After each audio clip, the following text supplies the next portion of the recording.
오늘 이 성경 본문은 그 빛이라고 자신을 나는 세상의 빛이다 이렇게 말씀하신 주님이 그 빛에 반대되는 어둠의 운명적인 어둠을 경험하고 그 운명 속에서 헤어나올 수 없는 날 때부터 소경된 사람을 만나게 됩니다. 빛과 어둠의 만남이죠. 자기가 빛이라고 말씀하셔놓고 그 빛을, 어둠을 그냥 지나갈 수 없어 주님은 그분을 고쳐주시죠. 그래서 날 때부터 defected, 결함이 생기고 불구가 되고 볼 수 없는, 한 번도 빛을 본 경험이 없고, 그리고 한 번도 세상에 나와서 태어나서 아름다운 태양이라든지 빛나는 별빛이라든지 꽃과 사랑하는 사람들의 얼굴 색깔을 전혀 볼 수 없는 운명적인 비극의 소유자를 만납니다. 주님은 이 사람의 운명을 바꿔주시죠. 주님은 그래서 하나님의 아들이신, 어떤 문제든 사람이 해결할 수 없는 절대적인 문제도 천지를 창조하시고 만드시고 다스리시는 분이시기 때문에 그분은 운명도 바꾸십니다. 그래서 주님은 이 한 사람을 고쳐주십니다. 다시 말하면 운명이란 쉬운 말로 팔자고, 그 운명을 바꿨다는 말은 팔자를 고쳐주십니다. 쉬운 말이니까 잘 이해가 되실 줄 믿고 아멘. 그렇죠. 팔자 고쳤다 그래요. 우리 예수 믿고 팔자 고쳤어요. 죄인이 의인되고 어둠에서 빛으로, 사망에서 생명으로, 지옥에서 천국으로, 마귀의 자식에서 하나님의 자식으로 축복이 되고 은혜 받은 팔자를 고친 우리들이 이해할 수 있는 단어입니다. 이 소경이 운명을 바꿔주신 엄청난 사건은 본인에게뿐 아니라 많은 사람들에게 감동과 충격과 은혜와 간증을 만들어낼 수 있는 어마어마한 사건입니다. 본인도 놀라워서 사람이 쓸 수 있는 가장 놀랍고 가장 황홀하고 아름다운 단어들을 다 붙여도 말로는 설명할 수 없는 기쁨과 감격이 그에게 있었을 것입니다. 원더풀, 뷰티풀, 무슨 스펙터클, 무슨 벨르무 소리를 다 갖다 붙여도 그런 걸로는 설명이 되지 않을 만큼 감동과 감격이 컸을 것입니다. 가족도 기쁨이고 축제였을 것입니다. 마을 사람과 친척들에게도 큰 경사가 나서 온 동네가 설아내야 될 위대한 사건입니다. 제자들을 불러다가 식사도 대접하고 예수님 대접하면서 감사하다고 이렇게 했어야 될 만한 중대한 사건과 엄청난 사건이 이루어졌는데도 불구하고 본문을 보니까 그런 얘기가 아니고 이 사건을 중심으로 복잡한 일들이 디벨로프 되면서, 그리고 갈등과 문제와 시비와, 그리고 마침내 이 치료받은 소경을 내쫓는데 그 스토리는 끝나게 됩니다.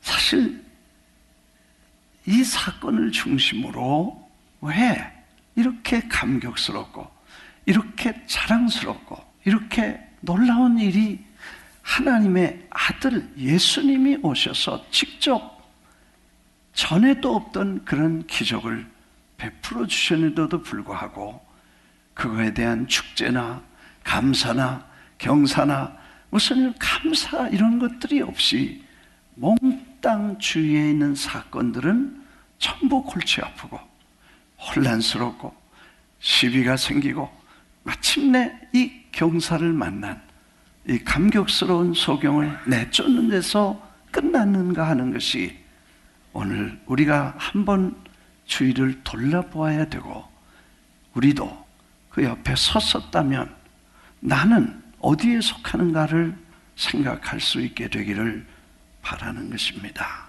첫째, 제자들의 관심이었습니다. 이 소경을 보고 예수님께 묻습니다. 그냥 주님은 이렇게 Jesus 그냥 as you went along 그냥 길을 가셨다는 것입니다. 다른 데 보니까 예수님은 purposely 목적을 가지고 저 유대 땅에 안 가시고 갈릴리 땅에 계셨다. 거기서 골치 아프고 사람들이 막 핍박을 하니까 갈릴리 지방에 목적을 가지고 가셨는데, 이번에는 특별한 목적이라고 보다는 그냥 가시는 길을 그냥 가셨다는 것입니다. 그러다가 거기 man, blind from birth, 날 때부터 장님된 소경을 만납니다. 주님도 보시고 제자들도 보았을 것입니다. 제자들은 첫 번째, 제자들은 주님께 묻습니다. 이 사람의 죄입니까? 저렇게 된 것이 부모의 죄입니까? 자기 죄입니까? 하고 묻습니다. 우리 한국 사람도 안 되면 누구 탓이에요? 조상 탓이야. 내가 이렇게 된 것은 부모님들에게 뭘 못 받아서 그렇다. 못난이의 말이야. 안 되는 건 다 조상 탓하고 남의 탓하는 사람들의 모습인 것입니다. 자기는 의인이고 남은 다 죄인으로 취급하는 그런 본성을 가지고 있습니다. 물론 두 가지 사람이 있어요. 하나는 무조건 잘못한 건 다 내가 잘못해서 그렇다. 그렇게 해서 자꾸 자기 열등의식과 죄의식을 가지고 디프레션 걸리는 사람도 있습니다. 어떤 사람은 자기는 죽어도 잘못한 게 없고 다 남이 잘못했다 그래. 그런 사람이 있어. 그런 사람은 정신병은 안 걸릴지 몰라. 우울증은 안 걸려도 그것도 병자야. 왜냐하면 이 제자들이 자기는 옳고 저 사람들은 죄인인데 그 죄가 너 때문이냐? 조상 때문이냐고 묻습니다. 여러분, 우리는 우리의 잘못도 알 수 있어야 되고 또 남의 잘못도 알 수 있어야 되고 또 다른 분의 좋은 점도 알 수 있고, 그저 나의 부족한 것, 장단점을 다 보면서 합력해서 좋은 일, 하나님의 하시는 일을 볼 수 있고 기대할 수 있어야 될 줄 믿습니다. 내가 부족하지만 하나님은 부족한 나를 통해서도 또 놀라운 일을 이루어 주셨다. 나는 부족하지만 하나님은 이 약점과 허물을 가지고 괴로워하는 나를 하나님은 또 들어서 그래도 하나님의 기적과 은혜를 일으켜 주시니 그 자체가 은혜다. 이렇게 신자들은 전체를 볼 수 있어야 되고, 결국 문제의 원인도 볼 수 있지만 그 원인의 결과를 통해서 하나님의 영광을 드러낼 하나님의 하시는 일을 기대할 수 있어야 될 줄 믿습니다. 우리가 사람을 볼 때 결국 저 사람이 누구의 죄 때문에 저렇게 됐나? 신앙적이 아닙니다. 주님이 말씀하시기를 그 사람의 죄도 아니고 부모의 죄도 아니고 그걸 통해서 하나님의 하시는 일을 하시는 것이다. 아주 아니라고 부인하시고 주님은 그것보다 더 크게 하나님의 영광을 보았다는 것입니다. 그래서 의인 증후군이다. 이건 제가 만든 단어인데, 내가 다 옳고 너는 다 틀렸다고 하는 이 생각이 얼마나 무서운가를 우리에게 가르쳐 줍니다. 두 번째, 이웃 사람들이 나타납니다. 이웃 사람들이 와서 이 난 사람을 보고 저 사람이 그 사람이 아니야. 기야 아니야. 그렇게 해서 아주 차갑고 정말 객관적으로 그 사람을 평가하면서 진부를 가리고 이 사람이 그 사람이었는지 아닌지조차도 확실히 모르는 논쟁에 부딪힙니다. 어떤 사람은 기락하고 어떤 사람은 아니락하고, 그래서 물어보니까 내가 기다 그렇게 말했습니다. 그래서 이 사람들이 이 거린을 그리고 이 소경을 데리고 바리새인으로 데려갔다는 것입니다. 왜? 안식일에 낳기 때문에 이 사람이 something wrong, 뭔가 잘못했을, 법적으로 종교적 계율에 문제가 있을 거다. 그래서 안식일이라는 이유 때문에 데리고 안식일에 목을 건 바리새인들에게 이 사람을 갖다가 맡깁니다. 바리새인이 그들을 신문하게 되지요. 내가 눈을 떴다는데 그게 언제 떴냐? 그게 중요하다는 거예요. 왜? 안식일에 눈 뜨면 안 된다는 거예요.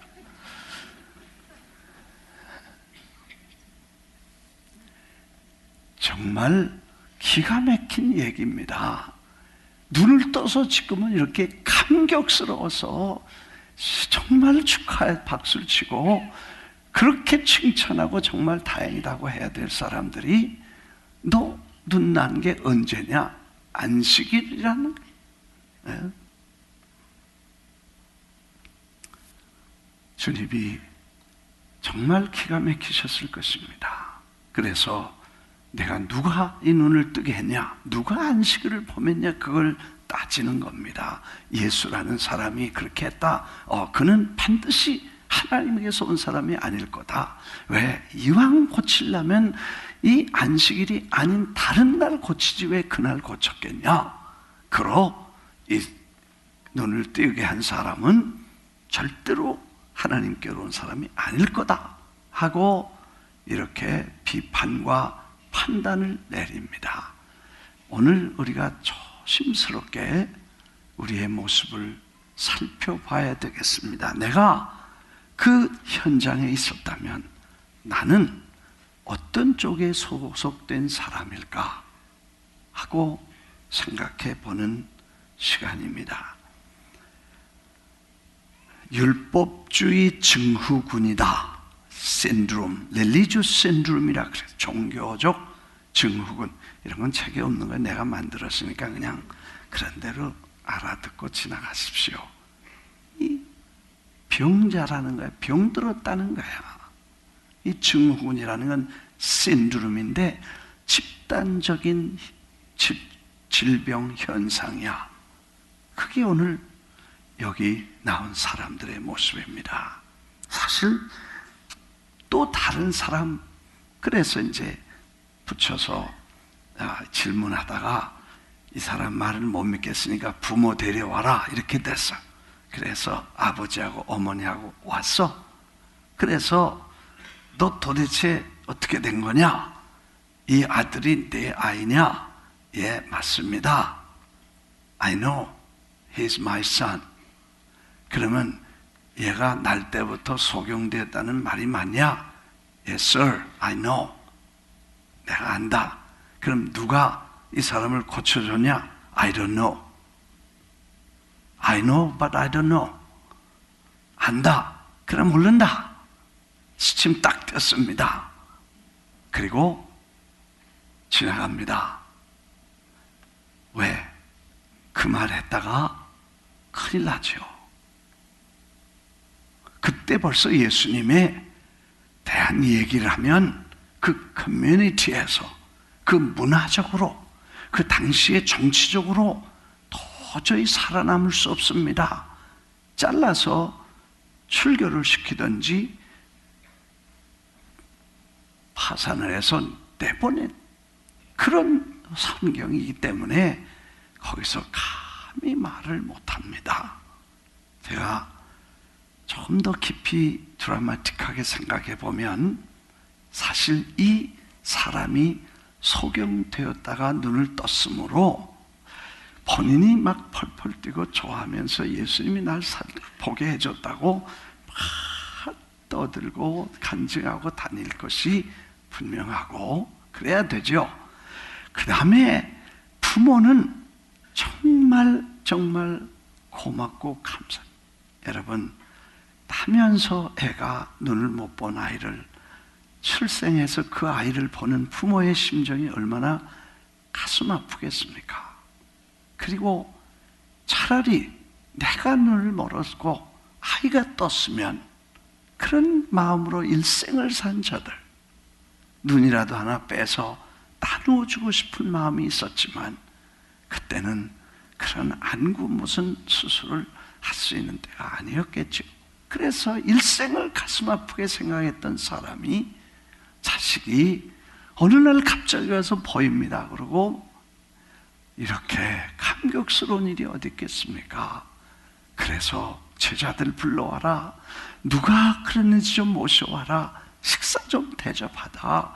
동네 사람들 다 불러서 식사 한번 대접하고, 그 다음에 그 옆에 집에서는 그 청년 불러다가 정말 간증 좀 들읍시다. 어떻게 된 거야 도대체? 예, 제가 시간은 정확히 모르겠어요. 깜깜해서 어느 시간인지 기억이 안 납니다. 그냥 닭이 울길래 종이 치길래 그냥 나갔습니다. 저는 원래 밤이고 낮이고 똑같아요. 깜깜해요. 그래서 새벽에 일찍 나갔는데 좀 쌀쌀했지만 그렇게 새벽인 줄 몰랐어요. 그래서 이제 자리를 놓고 깡통을 얹어놓고 앉아서 지나가는 분이 행여나 아침 일찍이 기도하러 올라가다가 돈이라도 던져줄까, 이렇게 해서 제가 나가 앉았는데 어느 분이 지나가다가 이 눈에다가 뭘 바르면서 가서 실로암 목가에 가서 씻어라, 이런 말씀을 하는데, 그래서 그분의 마음 말씀하는 그 말씀이 가슴이 뜨거워지고 그 정말 빛의 여명을 내가 느낄 수 있었다. 그런데 가면서 내가 가다가 생각해 보니 이건 미친 짓이야, 미친 짓이야. 가봐도 무슨 소용이 있어. 그렇게 의심이 들지만 그래도 그 가서 씻어라 하는 말씀이 마음에 감동을 주어서 내가 가봐도 밑저의 본전이지. 그리고 갔는데 씻었더니 보여서 보고 그분이 예수라는 분이었다. 하나님이 고쳐주셨다.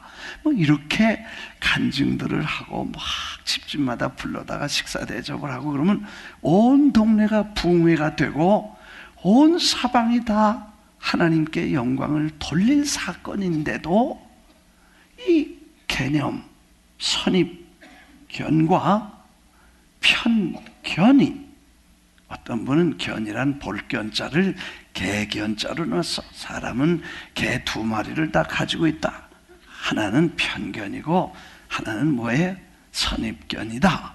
그래서 이런 관념과 개념이 하나님의 아들이 오셔서 하나님이 직접 기적을 베풀어 주셨지만 사람들은 그거를 절대로 은혜로 받지 않고 전부 시험 걸린 사람들처럼 뭐 이리고 저리고 떠들다가 복잡다단하게 만들어 결국 이런 결론을 만들었다는 이야기입니다. 마침내 그 I don't know 증후군도 있어. 나 몰라요. I know but I don't know. 양심은 알지만 입은 모른다는 말. 마침내 저를 쫓아냅니다. You were steeped in sin at the birth. 이 steep라는 것은 그냥 덩어리, 죄 덩어리다. 그냥 번복이 돼서 You were steeped. 죄 가운데 속에서 번복을 했던 네가, 나면서부터 죄 덩어리인 네가 How dare you lecture us? 우리한테 무슨 강의를 네가 하고 있냐? 이 미친놈아. 그리고 그 다음에 저를 내쫓았다. They threw him out.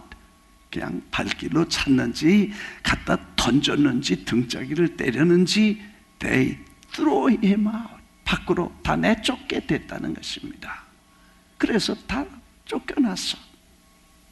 이런 엄청난 사건을 두고 결국 쫓아내는 결과가 됐다고 하면 도대체 이 핵심 본질은 무엇이고 이 비본질의 의식 속에 있는 생각들은 무엇인가를 우리가 조용히 생각해 볼 수 있어야 된다는 것입니다. 바른 것은 바르고 그런 것은 그르고 진리는 진리고 진리가 아닌 것은 아니고 이걸 우리가 구별할 수 있어야 될 줄 믿습니다.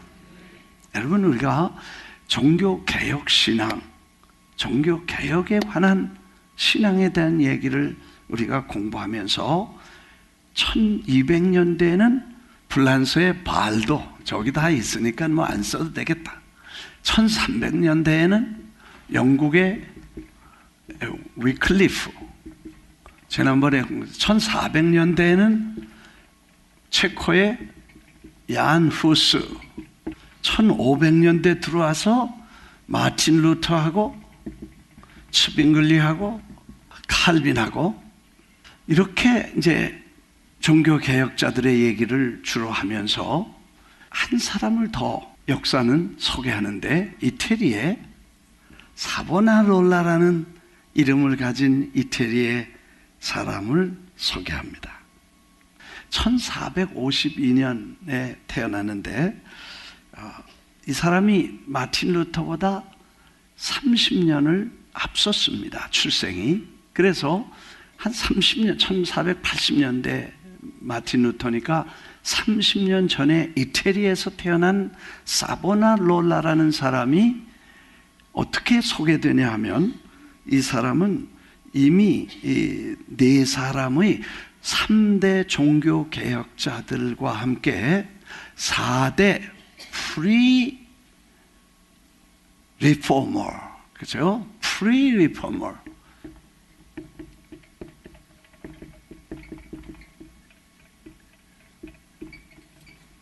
그러니까 종교개혁자들보다 앞선 네 사람의 개혁자, 이렇게 이제 썼죠. 그러니까 네 사람의 종교개혁이 일어나기 전에 있었던 네 사람의 개혁자들이라고 쓸 때에 발도와 위클리프와 얀 후스와 사보나롤라를 쳤다. 그래서 이 네 사람이 가지고 있는 이 사람들 앞서서 종교개혁의 선구자적 역할을 했던 사람들이라는 것입니다. 그래서 이 네 사람은 종교개혁자들 앞서서 먼저 종교개혁을 일으켰다, 그런 말입니다. 그래서 오늘 지금 소개한 그 사보나롤라라는 사람의 얘기를 좀 하고 그가 있었던 사건들과 대부분 일들을 조금 더 말씀을 드리려고 합니다. 23살에 집을 나왔습니다. 수도사가 됩니다. 지롤라모 사보나롤라. 그렇죠? 당시에 우리가 아는 르네상스, 인본주의 3대 거장인 레오날도 다빈치, 미켈란젤로, 또 보티첼리, 이런 전성기에 단테가 신곡을 썼고 마키아벨리가 정치활동 무대에서 프렌치를 중심으로 해서 일어났던 당시의 중요한 시국에 이런 사람이 태어났습니다. 이 사람은 왈도, 위클리프, 후스, 그리고 사보나롤라가 네 사람의 개혁 선구자인데 할아버지는 유명한 의사였습니다. 그리고 그 손주에게 신앙을 일찍부터 가르쳤는데 교황이건 주교건 그 누구든 성경 말씀에 위배된 걸 가르칠 권리는 없다, 이렇게 가르쳤습니다. 할아버지의 영향은 어려서부터 이 아이를 잘 훈련시켜서 이 세상의 악과 고통의 비통함과 연민을 느껴 23살의 도미니크 수도사가 됩니다. 성경 66권을 기록에 의하면 죄다 외웠다고 했어요. 히브리어와 그리스어, 라틴 말은 물론이고 당시의 구약 성경인 히브리 말과 신약의 헬라어, 그리스 말을 능통해서 그는 성경을 연구하면서 얼마나 신앙이 잘못된 신앙을 교권주의자들이 가리키는지를 알게 되고 그거를 날카롭게 지적하면서 그는 하나님의 말씀을 외쳤습니다. 사실 틀린 것을 말하기도 어렵습니다. 그런 상황에서 말하기가 어렵습니다. 하나님, 교황을 가리켜 하나님을 모독하는 자라고 말하고 성직을 매매하는 자라고 말하고 각종 범죄를 저지르는 사람이라고 저를 공격하면서 틀렸다고 지적하기는 얼마나 어려운 일인지 모릅니다. 그러나 이 젊은이는 바른 것과 그른 것을 깨달은 다음에 바른 것은 바르다고 틀린 것은 틀렸다고 말하는 용기와 진리의 정의감이 그에게 있었다는 것을 우리는 볼 수 있습니다. 결국 저는 체포되고 화형을 당합니다. 얼마나 대단한 사람들이, 얼마나 놀라운 사람들이 그를 존경하고 따랐는지 한 번 설교할 때 10,000명, 15,000명씩 사람들이 모였다고 합니다. 나중에는 성마가 교회의 담임 신부가 되고 나중에는 수도원 원장이 됩니다. 그런 화려하고 안일한 자리를 박차고 저는 진리는 진리여야 된다고 외친 위대한 선각자요, 선구자였었습니다. 그리고 그는 자기가 목회하던 교회 앞에서 후수처럼 동료들과 함께 화형을 당합니다. 그리고 피렌체의 수많은 국민들은 큰 충격에 빠지게 됩니다. 개혁이란 바르게 하자는 것입니다. 그래서 용기가 필요하고 그 용기에는 항상 정의와 진리를 사랑하는 뜨거운 가슴이 있어야 된다는 것입니다. 하나님의 말씀을 사랑하고 교회를 사랑하고 주님을 사랑하는 그런 뜨거운 마음을 가지고 저는 개혁을 부르짖었습니다. 그런데 놀랍게도 그 사건 때문에 그 마을에 있는 모든 사람들은 큰 충격에 빠집니다. 원래 이렇게 수만 명씩 몰려서 은혜를 받고 감동을 받던 사람, 새 예루살렘을 만들겠다고 플로렌스를 하나님이 주신 신정 국가로, 도시로 만들겠다고 온 백성들이 다 그를 쫓아 응원하던 그가 화형당하는 순간에 사람들은 깊은 혼란에 빠지게 됩니다. 그때 한 사람이 같은 동네에, 같은 마을에 같이 살던 같은 시대의 사람 하나가 있었는데 니콜로 마키아벨리라는 사람입니다. 1498년에 화형을 당할 때 니콜로 마키아벨리는 27살이었습니다. 한참 젊은 청년. 이 사람은 사상가고 정치가고 그리고 철학자였습니다. 그래서 한 마을에서 일어난 모든 일을 다 봤습니다. 그리고 화형당할 때에 그는 아마도 중대한 결심을 하는 것 같습니다. 저 사람이 바보다. 왜 쓸데없는 말 해가지고 저렇게 가치없이 젊은 나이에 죽을까? 그리고 자기 같으면 다른 길을 가겠다고 결심을 합니다. 그래서 마키아벨리즘이라고 하는 글을 쓰고 사상과 철학을 만들어냅니다. 그 철학은 이런 것입니다. 인간은 한 국가를 세우기 위해서, 그 국가에 한 조직을 운영하기 위해서, 그리고 그 국가의 권력을 잡기 위해서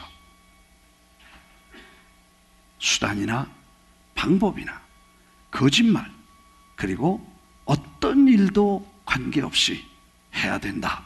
그리고 권력을 잡으면 그 다음에 해결할 문제다 하고 논리를 제시합니다. 그건 신앙적이지도 않고 인간적이지도 않고 인격적이지도 않습니다. 이거는 완전히 하나님 없는 다른 사상과 이론을 만들기 시작합니다. 그래서 결국 이 사람의 이론은 세계에 강력한 영향을 주고 거대한 산맥을 이루어 한 사람은 정의를 외치다 죽고 한 사람은 바보같이 왜 죽어? 그리고 인간이기를 포기하고 인간의 정도를 포기하고 권력이라는 무서운 도구를 취하기 위해서 수단 방법을 가리지 말고 거짓말도 살인도 폭력도 관계없다. 이게 정의요. 그게 진리다. 힘이 정의고 힘이 진리고 이런 이론을 만들어냅니다.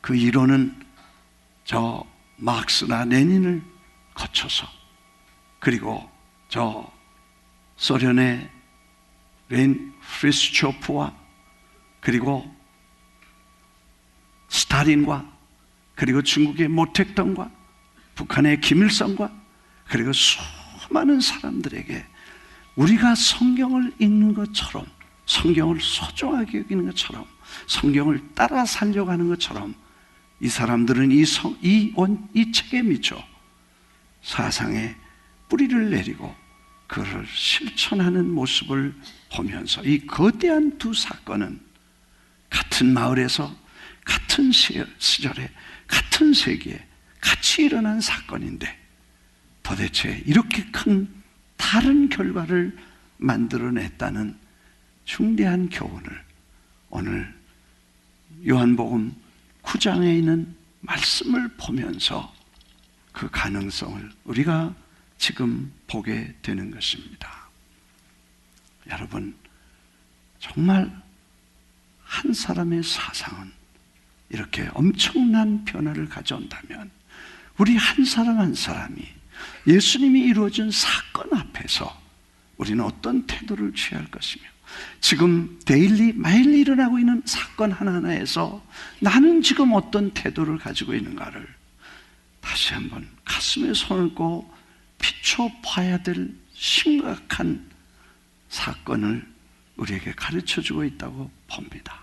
이 사건이 그 중요한 사건을 중심으로 그렇게 제자들 냉정하고 비판적인 정말 눈물도 뜨거운 가슴도 없이 죄를 지적하던 그의 모습이나 남의 일처럼 아무리 좋은 일이 있어도 언제 그게 치료를 받았대? 안식일이래? 그거 아니야? 끌고 가는 비장한 아주 객관적인 병든 사람들, 수많은 알면 감격스러우면 정말 즐거움으로 표현할 수 있는 그 사람들을 마저도 체면 보고 눈치 보고 이것저것 생각해서 정치 안 한다고 잠잡고 있는 그 자체가 정치 아니야? 나는 그렇게 봐. 그런 환경 속에 사건은 점점 복잡해지고 마침내 쫓아버리는 데까지 결론이 도달했다는 것을 보면서 오늘 우리의 모습도 어떤 모습인가를 보게 만들어주는 중대한 메시지인 것입니다. 놀랍게도 주님은 찾아오셔서 쫓겨났다는 소리를 듣고 주님이 찾아오셔서 야, 잘 있었냐? 예. 아, 누구시죠? 그때 제가 정신이 없어서 주님 얼굴 자세히 못 봤습니다. 주님 너무 감사합니다. 당신은 정말 하나님의 아들이십니다. 무릎을 꿇고 제가 당신은 나의 인생 일대 왕이시고 주인이십니다. 당신은 하나님의 아들이십니다. 그리고 그를 고백합니다. 그래, 그를 위로하시고 내가 너를 축복한다. 그 위로하시고 치료하신 그분이 왕따를 당해서 쫓겨난 그에게 주님의 위로는 반드시 쫓아와서 그분을 위로해 주시는 모습을 봅니다. 여러분, 참 놀라운 것은 주님은 그 소경을 그냥 보시지 않고 불쌍히 여기셨다는 말씀입니다. 그리고 주님의 관심은 이 사람이었다는 것입니다. 죄가 아니고 사람이었으며 이 사람을 볼 때 어떤 소경처럼 다윗의 자손이여 나를 고쳐달라고 딱 소리 지르면서 시끌벅글하게 주님을 쫓아 난리친 소경도 아닙니다. 주님의 옷자락을 만지면 낫겠다고 하는 혈루증 여인처럼 그런 간절함도 그에게는 없었습니다. 말씀만 하시면 내 아인이 낫겠습니다 한 그런 백부장의 믿음도 없었습니다. 주님, 상에서 나오는 개라도 상에서 나온 부스러기를 먹지 않습니까? 절대로 거절하지 마시고 불쌍히 여겨달라는 애절함도 그에게는 없었다는 거예요. 그런데 주님은 그냥 볼 수도 없고 그냥 구걸하고 그냥 돈 한 푼 얻을까 새벽부터 와서 앉아있는 그를 불쌍히 여기시던 주님은 지금도 우리를 불쌍히 여기시고 그리고 지금도 오셔서 우리를 긍휼히 여기시고 인생의 새로운 운명을 변화시킨 하나님의 역사를 이루어 주시는 동일하신 주님인 줄 믿습니다. 그 주님이 오늘 주인이셔서 소외되고 외로운 그를 우리도 주님의 이름으로 변화되고 빛을 찾아서 예수 믿고 구원받아서 팔자를 고쳤지만 그래도 사는 동안에 어려움도 있고 외로움도 있고 예수 믿는다고 따돌리고 교회 다닌다고 핍박받고 그리고 딴소리 한다고 자꾸 사람들이 뭐라고 할 수도 있어.